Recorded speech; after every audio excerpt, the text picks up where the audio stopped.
இது வீட்ல தையல் மிஷின் இருப்பது ஆபத்தானதாங்கிற ஜோதிட வாதத்தை பத்திய ஒரு சின்ன பார்வை. சமீபத்துல ஒரு ஜோதிடர் வீட்ல தையல் மிஷின் இருந்தா அது செவ்வாய்க்கேது சேர்க்க மாதிரி ரொம்ப ஆபத்துன்னு சொல்லி ஒரு பெரிய குழப்பத்தையே உண்டாக்கிட்டாரு. சரி, இந்த வாதத்துல எந்த அளவுக்கு உண்மை இருக்குன்னு கொஞ்சம் பார்க்கலாம்.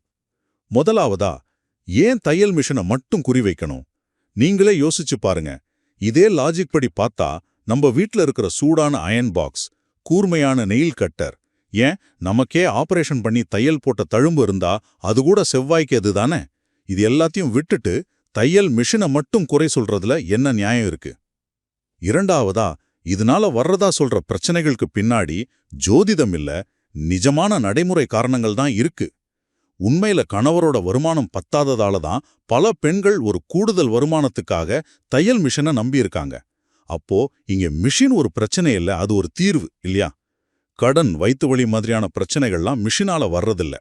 மணிக்கணக்கா ஒரே இடத்துல உட்கார்ந்து சரியா சாப்பிடாம வேலை செஞ்சா யாருக்கு தான் உடம்புல பிரச்சனை வராது? கடைசியா, இந்த வாதமே ஜோதிட விதிகளை தப்பா பயன்படுத்துது.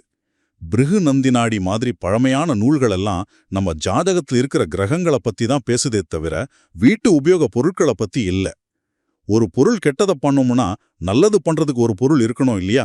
ஆனா அதை பத்தி எந்த பேச்சுமே இல்லாதது இந்த வாதம் எவ்வளோ ஒரு பக்கச்சார்பானதுன்னு நல்லா காட்டுது. ஆக, தையல் மிஷினை பத்தி இந்த பயம் தவறான தர்க்கத்தை அடிப்படையாக கொண்டது. அது துரதிர்ஷ்டத்தின் அடையாளம் அல்ல, மாறாக பல பெண்களின் பொருளாதார சுதந்திரத்துக்கான ஒரு திறவுகோல்.